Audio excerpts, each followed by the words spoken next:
자, 중수청 그 공소청 논란. 네. 예, 이게 어제 그 공청회도 있었고, 민주당 내에서는 개혁파 의원들이 검찰에게는 이 보안 수사권 주면 안 된다. 어떠한 수사권도 주면 안 된다. 이런 입장에서 지금 아주 강력한 의지를 표출하고 있고 조국 혁신당도 조력하고 있는 양상인데, 자, 지금 돌아가는 양상 일주일과 많이 달라졌죠? 어떻게 보십니까? 뭐 달라진 건 특별히 없고요. 예. 그러니까 이게 정말 검사 스타일로 일이 진행됐어요. 금요일 저녁 오후 5시 반에 윤창열 국무조정실장 또 이제 주제로 그분이 다시 나오는군요. 네네, 주제로 예. 검찰 개혁 자문위원회라는 게 있지 않습니까? 네네네. 서보학 교수 등이 참여했던 예. 거기에 대해서 최초로 법안 설명을 한 거예요. 네네네. 여태까지 쭉 논의를 했잖아요. 네네네. 근데 갑자기 법안 설명을 한 거예요. 예. 그리고 법안도 법률안이라는 게 몇십 페이지 됩니다. 줬다가 위원들이 이렇게 보고 문제가 있다고 그러니까 뭐 그냥 나는 잘 모른다만 반복한 거예요. 네. 그리고 걷어간 거예요. 이게 말이 됩니까? 그리고 나서 그게 금요일 저녁이었거든요. 금요일 밤이었어요. 네. 발표를 월요일 날 한 거예요. 네. 그러니까 어떻게 하지도 못하게 토요일 일요일은 쉬는 날이었잖아요. 아, 그것도 참. 아니 그러니까 예를 들어 법안을 놓고 어떻게 해야 되냐면 자문이라면 그런 겁니다. 법안을 놓고 이게 문제니까 그럼 다 뭐 주고 바꾸면서 완성도를 높여가는 거잖아요. 네. 그러니까 자문위원회를 두고 논의를 붙였는데 자문위원회 논의하고 전혀 상관없이 자기들이 법안을 만든 거예요. 이때 자기들은 검사들인 겁니다. 네. 검사들의 대표 선수가 봉욱이었고요. 그날 저녁 먹는데 봉욱이 와요. 그래가지고 저는 명백한 거짓말을 봉욱이 했다고 생각하는데 뭐라고 그러냐면 대통령께서 조문 하나하나 다 검토하셨다는 거예요. 조문 하나하나 다 검토할 시간이 대통령에게 없었습니다. 왜냐하면 중국 갔다 오시고 뭐 일본 갔다 오시고 그때도 일본 순방 막 그때 그 상황이었거든요. 1박 2일 방일 기간이었거든요. 네. 그리고 대통령이 만약 조문 하나하나 다 봤다면 제가 아는 이재명 대통령은 이게 정부 입법안이다라고 이야기했을 가능성이 제로입니다. 왜냐하면 이 안은 뭐냐면 검사들이 생각하는 최대치가 나온 거예요. 그러니까 검찰 개혁을 하는 신용을 내고, 그러니까 수사 기소를 분리하는 것처럼 보이게 하고, 그리고 또 다른 고위직을 양산하면서 검찰이라는 검찰의 총량을 유지할 수 있는 상황을 만들어낸 겁니다. 네. 자 보세요. 검찰의 직접 수사 사건이 뭐 논쟁을 많이 했습니다. 6개 해야 된다, 뭐 해야 된다 그러다 등자가 붙어가지고 살아나게 되고 한동훈 때 시행령 개정으로 검찰이 정말 뭐든지 다 다시 할 수 있는 세상이 됐잖아요. 네. 문재인 정부 때 검찰 개혁이라는 검수완박도 못했지만 검찰의 직접 수사 사건 범위를 훨씬 넘어서는 일들을 다시 검찰이 하게 돼버렸잖아요. 그때 이제 계속 논쟁하고 있는 게 뭐 6개냐 2개냐 뭐 이런 거였어요. 요번에 자문위에서 마련한 안은 거의 접근한 안은 2개였어요. 2개라는 게 뭐냐면 반부패 범죄. 그러니까 왜 그러냐면 중수청이라는 걸 왜 만드냐 저는 필요 없다고 생각하는데도 동의했던 게 뭐냐면 검찰이 부패 수사 역량이 있다는 거예요. 저는 검찰의 부패 수사 역량을 인정하지 않는 사람입니다. 진짜 부패 수사에 대한 전문성이 있어서가 아니라 권한이 세니까 수사를 잘하는 것처럼 보이는 거예요. 검찰은 무섭거든요. 네.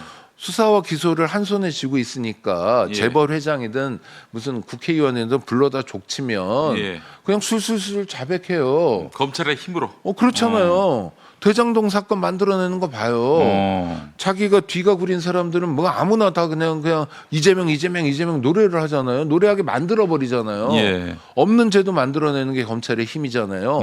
있는 죄도 없애버리는 게 검찰의 힘이잖아요. 그 힘의 근거가 검찰의 수사 역량입니까? 그 많은 역량을 가지고 서울중앙지검하고 수원지검이 다 덤벼들어가지고 이재명 국회의원 이재명 대표 죽이려고 그렇게 난리쳤는데 못 죽였잖아요. 부패하지 않았으니까. 네. 그게 역량의 문제입니까? 아니죠. 권한의 문제죠. 그런데도 자꾸 역량이 있다고 주장하니까 그래 그럼 중수청이라는 걸 만들어 보자라고 했는데 지금 정부 입법안은 9개 범죄예요. 원래는 두 개. 하나는 방금 말씀드린 반부패하고 예. 내란 외환죄. 내란 외환죄는 윤석열 같은 광인이 나오기 전에는 사실 실제로 수사할 일은 별로 없지만 요번에도 내란죄 수사에 대한 수사권이 어디 있느냐 가지고 윤석열이 막 엉겼잖아요. 네. 공수처 수사는 뭐 위법이다. 위법의 위법이라고 그런 가능성이라도 좀 없애자라는 차원이에요. 실제로는 뭐냐면 백대현 재판장은 위법이 아니라 그 그냥 위법의 합법이야. 위법 네가 한 거지.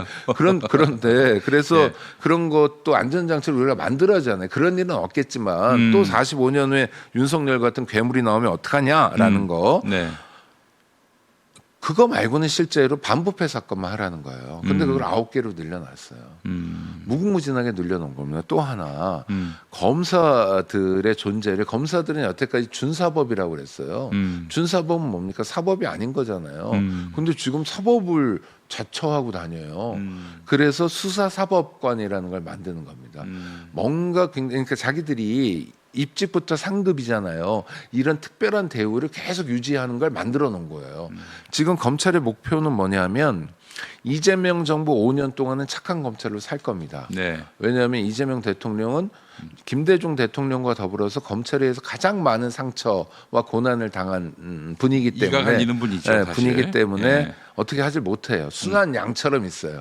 그러니까 정성호 법무부 장관이 이재명 정부의 검찰은 다르죠. 납작 엎드려 있죠. 인사권을 가진 법무부 장관 앞에서 엎드려 있죠. 그러나 제 생각에는 3년 차부터 달라질 겁니다. 아. 그때부터 마구잡이로 기어 나올 것 같고요. 검찰의 목표는 뭐냐면 중수청을 통해서 또 공소청을 통해서 자기들의 역량, 총량이 있잖아요. 총량을 네. 보존하자는 거예요. 예. 보존하고 정권 끝나면 이제 본격적으로 해보자는 거예요. 뭘 해보겠습니까? 이재명 전 대통령에 대한 난도질을 할 거예요. 그렇지. 예. 이거 정말 무서운 이가 일이고요. 우리를 건드렸어? 뭐 이러면서. 이해 당사자들 저는 뭐 이렇게 유튜브로 활동하는 몇몇 변호사들 또 검찰 출신 변호사들이 있어요. 김기환, 김용남 뭐 이런 사람들 하여튼 뭐 구체적인 이름 거명할 것 없이 여러 사람들이 있어요. 또 정부에 들어가 있는 사람들도 그렇고 이런 사람들이 지금 이구동성으로 검찰 편을 들고 있습니다. 정성호도 그렇고 단언합니다. 이적행위예요. 중단을 요청하는데 중단하지 않겠죠. 왜냐하면 자기들은 이해관계가 있기 때문에. 그런데 제가 제 인터뷰 박제했다가 5년 후에 한번 틀어봅시다. 어떻게 되나. 정말 끔찍한 일입니다. 우리는 역사적으로 계속 반복해서 확인했어요. 노무현 대통령을 죽음으로 내몬 사람들은 엊그제까지 노무현 검찰이었던 사람들이었어요. 네. 문재인 대통령을 정말 망신 줬잖아요. 네. 딸의 전 남편에게 뇌물을 받은 파렴치범으로 낙인 찍었잖아요. 네. 그 사람들이 누굽니까? 불과 엊그제까지 문재인 검찰이었던 사람이었어요. 물론 문재인 대통령의 오판 비판 받아야죠. 그러나 그렇게까지 망신을 줘야 됩니까?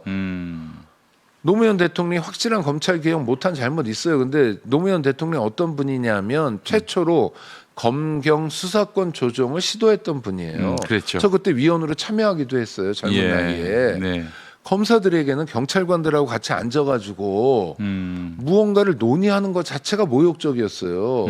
그래서 평검사와의 대화에서 대통령도 모욕했잖아요. 정권 초기에, 정권 초기에, 예. 그다음에 민주정부 2기에 집권 초기에 노무현 대통령을 모욕할 정도의 사람들인데 정권이 끝난 다음에 노무현 대통령은 뭡니까? 사냥감이었던 거죠. 그래서 돌아가셨어요. 정성호 씨는 2004년에 국회의원 됐던 사람이에요. 그걸 모른다고요? 다르다고요? 안 달라요. 정말 이거 되게 중요한 상황이고요. 검사들의 농간에 검사들이 원하는 대로 말려 들어가면 안 됩니다. 그래서 저는 민주당의 소수의 뭐 김용민 의원 등의 개혁파가 있는 게 아니라 그런 분들이 없었으면 윤석열 탄핵도 못했다. 신중론자들 투성이었으면 박근혜 탄핵도 못했다고 말씀드립니다. 네. 알겠습니다. 저도 검찰은 못 믿습니다. 네. 근데 다만 이제 검찰을 못 믿는다고 너무 경찰에다가 또 한쪽에다가 힘을 실어주는 것은 아닙니다. 그게 아니 전혀 아니에요. 그러니까 네. 그 얘기는 뭐냐면 네. 제가 좀 전에 정보 경찰도 뭐라고 그랬잖아요. 네. 만약 수사를 경찰이 전부 다 한다. 그럼 너무 힘이 실리는 거냐? 아니에요. 검찰은 수사 기소를 다 했어요. 그래서 너무 힘이 실렸어요. 경찰은 수사만 합니다. 네. 경찰이 수사와 기소를 다 하면 너무 힘이 실리는 거예요. 그러니까 수사는 기소를 통해서 공소청을 통해서 통제받습니다. 네. 그런데 문제는 네. 사건을 쌈 싸먹는 거잖아요. 범죄가 있는데 봐줘요. 네. 또는 뭐 그다음에 없는 죄를 터는 거잖아요. 이럴 때 어떻게 하느냐? 이럴 때 안전장치를 만드는 게 중요한 겁니다. 그러니까 경찰이 지금 그러니까 제가 바라는 구조 되더라도 수사를 전적으로 맡아서 하더라도 옛날 검찰만큼이 아니기 때문에 네. 국민들께서 크게 걱정하실 일은 없다. 그러나 네. 경찰은 총도 있다. 경비도 있다. 정보도 있다. 그러니까 걱정이 되면 경찰에 대한 통제 장치는 별도로 만들면 된다. 네. 이를테면 국가경찰위원회를 실제로 한다거나 경찰만 전담하는 감시기구를 만든다거나 자치경찰을 해서 경찰을 쪼갠다거나 하는 일들을 하는 거다. 그리고 공소청도 경찰을 통제할 수 있는 방안, 보완 수사를 요구하는 거죠. 네. 그래서 니네가 하지 말고 다른 데서 수사를 해라고 하거나 또는 수사관 교체를 요구하는 거예요. 채임 요구권이라고 말이 어렵습니다만 수사관 교체를 요구하는 거예요. 그럼 공식적인 게임이 되거든요. 네. 여론과 국민이 지켜보는 사건이 돼요. 근데 부패는 어두운 데서 발생하잖아요. 누구나 다 지켜보고 있는데 지금 예를 들어서 경찰이 강선우 사건을 쌈 싸먹겠냐? 안 그걸 못하죠. 네. 자기가 죽게 생겼어요. 그러니까 예. 투명하게 하는 거예요. 강선우의 범죄가 있다면 밝혀낼 겁니다. 김병기의 범죄가 있다면 밝혀낼 거예요. 그렇죠? 그러니까 이건 뭐냐면 자기들끼리 쿵짝쿵짝하지 못하게 투명하게 만들어 버리는 거예요. 훨씬 더 안전해지는 거죠. 네. 다시 말씀드립니다. 경찰이 힘을 가지더라도 네. 예전의 검찰만큼은 택도 없다는 거예요. 네. 그거를 경찰 비대화론으로 이야기하면 안 되고 경찰은 지금도 비대해요. 왜냐하면 쪽수가 13만이나 되거든요. 그렇죠. 그런데 13만이나 되는 경찰 조직이 2천여 명밖에 안 되는 검사들한테 맨날 질질 끌려다녔어요. 예. 같은 테이블에 앉는 게 모욕일 정도로 모욕당했어요. 왜 그렇죠? 힘의 크기 때문에 그렇습니다.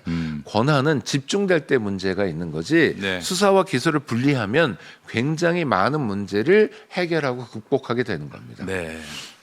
그 말하자면은 보안 수사권을 부여했을 때에는 뭐 지금처럼 인지 수사나 이런 것들이 가능하지 않다. 그렇기 때문에 이재명 정부 이후에 이제 검찰 개혁을 통해서 이루어진 수사 기소 분리 원칙 속에서 만들어진 체제 속에서는 보안 수사권을 주더라도 큰 문제가 없다는 그런 시각도 있습니다. 거짓말입니다. 거짓말이에요. 네, 거짓말입니다. 예. 왜냐하면 예. 자, 예를 들어서 김병기 사건이 송치가 돼요. 송치라는 건 사건을 넘기는 거예요. 네. 공소청에서 봐요. 이거 보안 수사가 필요하다고 봐요. 근데 네. 김병기의 범죄를 나열해 보자고요. 김병기 하나의 범죄만 저질렀을까? 뇌물죄만 있습니까? 뭐 여러 가지가 있을 거 아니에요. 한 사람이 한 15개의 범죄 정도를 저질렀어요. 그런데 네. 범죄 범위가 광범위하죠. 네. 이거 별도로 인지할 거 없어요. 다 찌끄려 보긴 한 거거든요. 네. 또 김병기 사건이라는 거 하나를 통해서 15개의 범죄가 있는데 만약 경찰에서 10개만 했어요. 네. 5개가 있을 거 아닙니까? 뭔가 예. 해보면 예. 또 새로운 사건이 되는 거예요.